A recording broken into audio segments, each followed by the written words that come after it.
I lost everything, then became a millionaire. Here's how it started.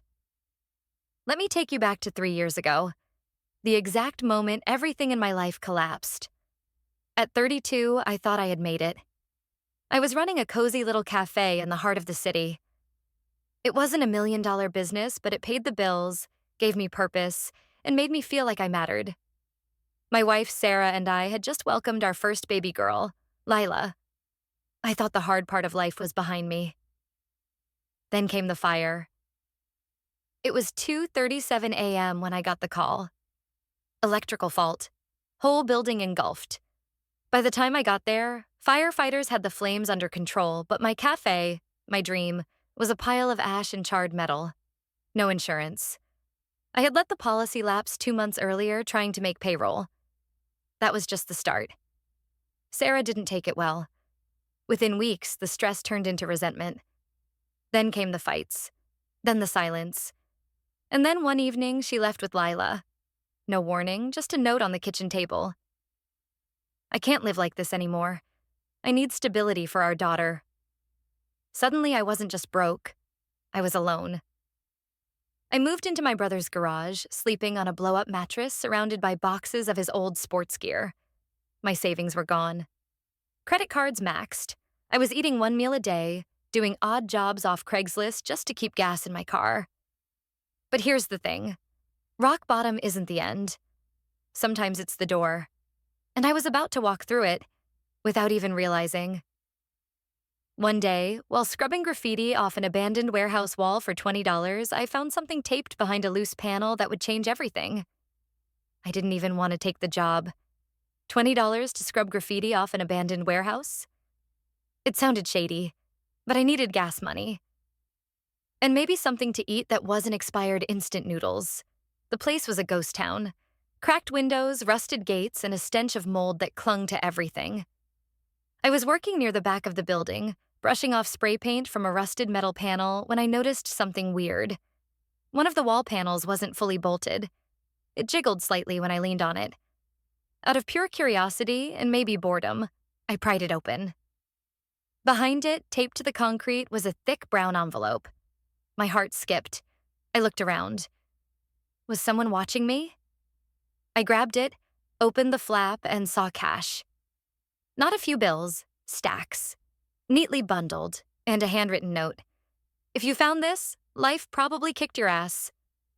Take this as your seed money. Change your life. No guilt, no questions. Just one condition. Pay it forward when you're ready. I swear I just stood there, frozen. Was this a trap? A prank? Drug money? But the note felt real. Like someone who'd been where I was. Someone who had nothing once, too. I counted it that night in my brother's garage. $8,200, not a fortune. But to me, it felt like winning the lottery. That night, I didn't sleep. I just kept asking myself. I carried that envelope with me everywhere for a week. I kept hiding it in different places, like I didn't trust myself with it. Every night I wrote down ideas. Buy a used car and become a delivery driver? Rent a tiny space and reopen a mini version of my cafe? Pay off some debt? But nothing felt right. I was terrified of making the wrong move. And then it happened. I got a phone call from an unknown number. I picked up thinking maybe it was a job I had applied for. Hey, is this Marcus? No, sorry. Wrong number, I said. But before I could hang up, the guy laughed. Wait, you're not Marcus, the guy flipping junk into cash online? I paused. No, but now I really want to know more. He chuckled again. My bad, bro. Marcus has this thing where he flips trash from storage units and abandoned properties. Dude turned $200 into like $40,000 in 6 months. It's insane. Something clicked. I remembered a video I saw years ago about flipping forgotten stuff from auctions, dumpsters, garage sales. At the time, I thought it was a scam. Now, I had nothing to lose. That same night, I went down the rabbit hole. YouTube, Reddit, ebooks. I devoured everything about flipping. I set a rule for myself. I'd only use $200 from the envelope to start. No more. The next morning, I hit my first garage sale. And that's when I found it. An old-school Polaroid camera with a box of unused film. $5. I listed it on eBay. It sold for $140. I was hooked. The Polaroid win gave me a rush I hadn't felt in years. It was like someone flipped a switch. I suddenly believed I wasn't stuck anymore, that maybe I could actually build something again. Every morning, I woke up before dawn and mapped out garage sales, estate clearances, and auctions. My rule stayed firm. No more than $200 in play at any given time. Buy low, sell high, stack small wins. And then came the toaster. It was rusty, clearly broken, but vintage, that 1960s chrome-style hipsters drool over. The guy gave it to me for free, said it didn't work. I listed it on eBay as for parts/art project/retro display. It sold in 24 hours for $90. That $0 toaster made me realize something big. People don't always buy function. They buy aesthetic. A week later, I spotted a notice about an unclaimed storage unit auction. I showed up with $300 in my pocket. Yes, I dipped deeper into the envelope. I was all in. There were 14 units up for bid, and most went too high. But unit number 12? Nobody wanted it. The auctioneer opened the door, and all we could see was a bunch of dusty plastic bins, a coat rack, and a ripped sofa. I offered $120. Sold. As I stepped inside, a voice shrieked behind me. "Hey, you can't take that. That's my stuff." It was a woman, frazzled, furious, waving a set of keys. Apparently, she had been trying to pay her overdue balance that morning, but the payment system was down. I didn't know what to do. Technically, the unit was legally mine. She begged me for one thing: a locked metal box under the coat rack. Said it had her late husband's belongings in it. Tears in her eyes. I gave it to her. No hesitation. She stared at me and said something I'll never forget. Most people would have just taken it. You're different. You'll be rewarded for that. I didn't think much of it at the time, until I opened one of the plastic bins and found something that made my jaw drop. Original, unopened Pokémon cards from 1999. Dozens of packs. I barely blinked as I sorted through those Pokémon packs. Some of them were base set, mint condition, still sealed, the holy grail for collectors. I knew right away. This could be thousands of dollars. But I was careful. I didn't list anything until I had them appraised. Meanwhile, I kept digging through the unit. Most of it was old clothes, books, and broken furniture. But then, I moved the ripped sofa. Underneath it, stuck to the frame with layers of duct tape, was a plastic bag. Inside, a notebook, a faded blueprint, and a USB drive. The notebook was filled with handwritten notes and sketches, diagrams of some kind of machine, a compact solar-powered water purifier from what I could tell. But it wasn't just amateur stuff. This looked engineered. There were formulas, patent references, component lists. The blueprint matched. It was a design for a small portable purifier.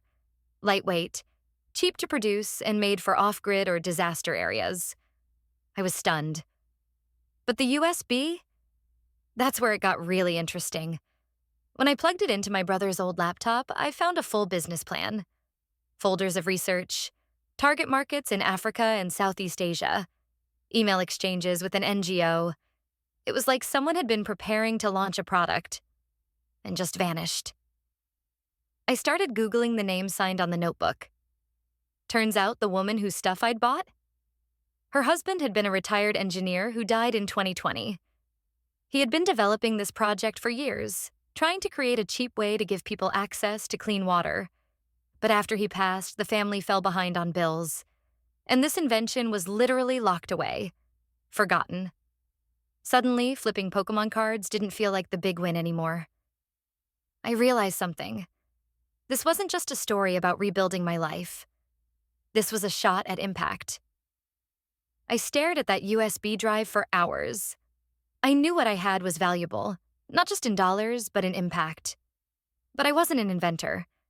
I had zero engineering background. I didn't even finish college. So I did the only thing that made sense to me at the time.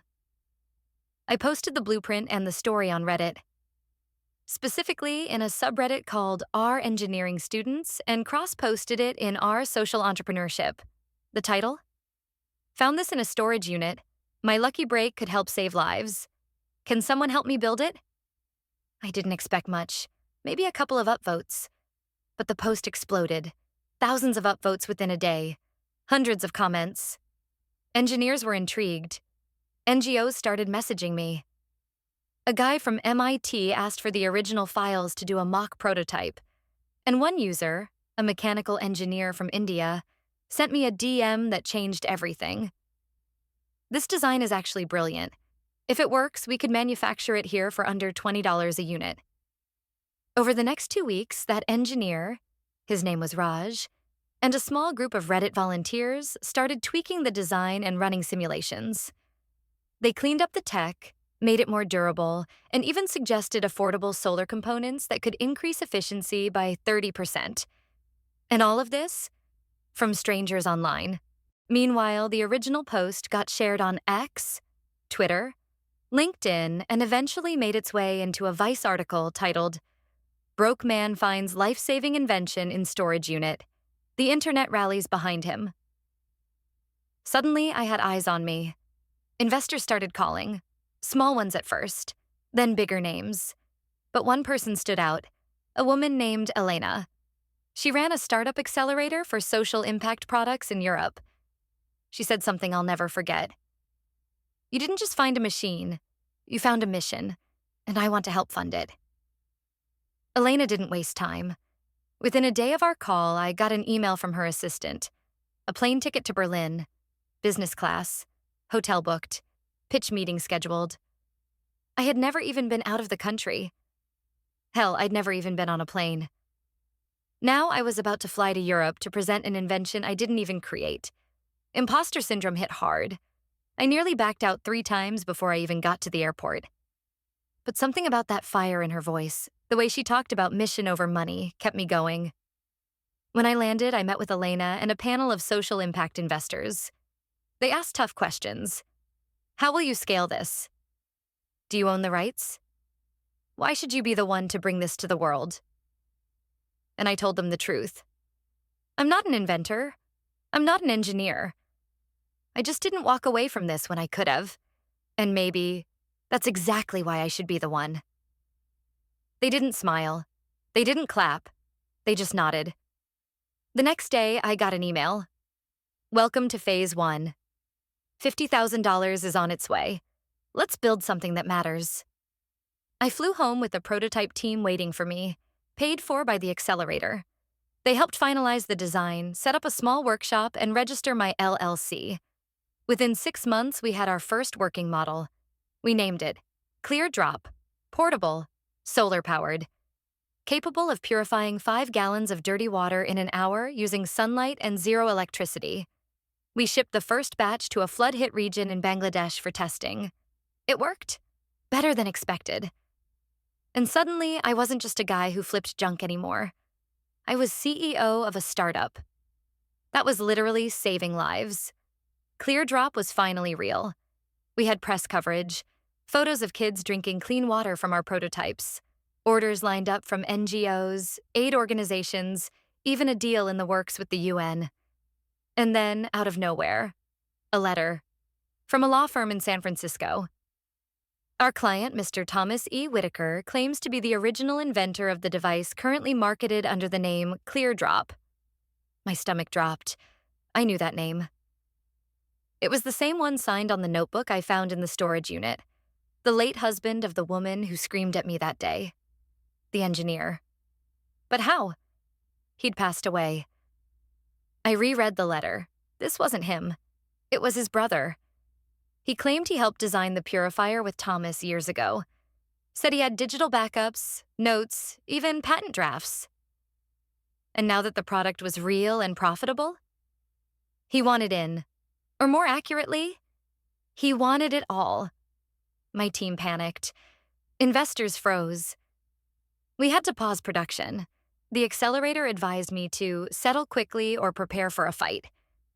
I didn't have money for a lawsuit, and I couldn't risk losing the mission, so I made a move I thought might just end it. I tracked down the one person who might have the truth. Thomas's widow, the woman from the storage unit. I found her through the facility records and knocked on her door. She opened it slowly, and when she saw me, she smiled. I was wondering when you'd show up. I sat in her living room, hands sweating, heart pounding. She looked older than I remembered. Grief ages people in ways we never talk about. But her eyes were sharp, clear. Without saying much, she handed me a thick, sealed envelope. I opened it slowly. Inside were a signed letter from her late husband, Thomas, a notarized will, and a USB drive identical to the one I found in the storage unit. She watched me as I read the letter. If anyone ever finds this and decides to bring the purifier to life, I give them my full blessing. I've tried to get this made for years with no luck. If you're reading this, maybe you're the one who can finish what I started. I don't care who profits, as long as the water flows. I was speechless. The will was even more direct.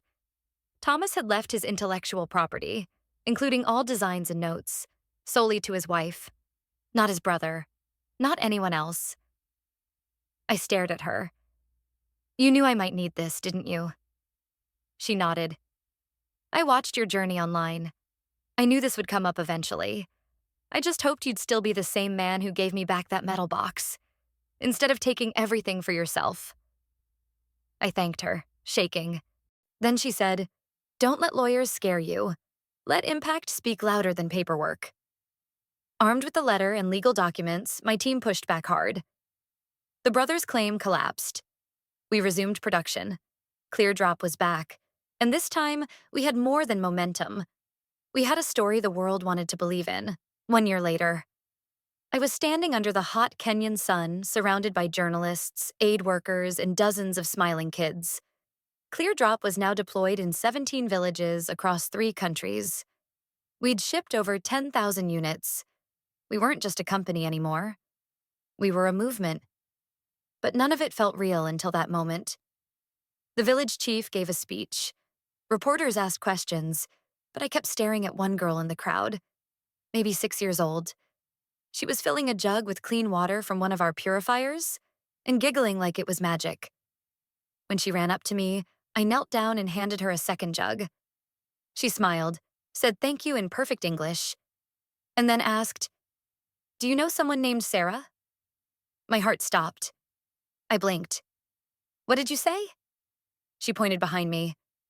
I turned, and there she was. Sarah, my ex, holding the hand of our daughter, Lila. I hadn't seen them in nearly 2 years. Turns out, Sarah had been volunteering for a global relief nonprofit. They'd been stationed in this region for months. And guess whose product had just become the organization's flagship water solution? She had no idea it was my company until she saw the name on the boxes. Founded by Elijah Carter. Tears welled up in her eyes. We talked for hours that day. About the past. About forgiveness. About Lila. About second chances. No promises, no dramatic reconciliation. Just peace. And something even deeper. Closure. And maybe hope. I went from rock bottom in a garage, sleeping on an air mattress, to building a company that saves lives across the world. All because I stayed curious, stayed kind, and refused to quit. And now, I fund a secret program. We tape envelopes, just like the one I found, in hidden places. Each one with a few $100 and a note that reads, "If life kicked your ass, maybe this is your door. Just promise you'll pay it forward." Because sometimes, losing everything is how you find your purpose.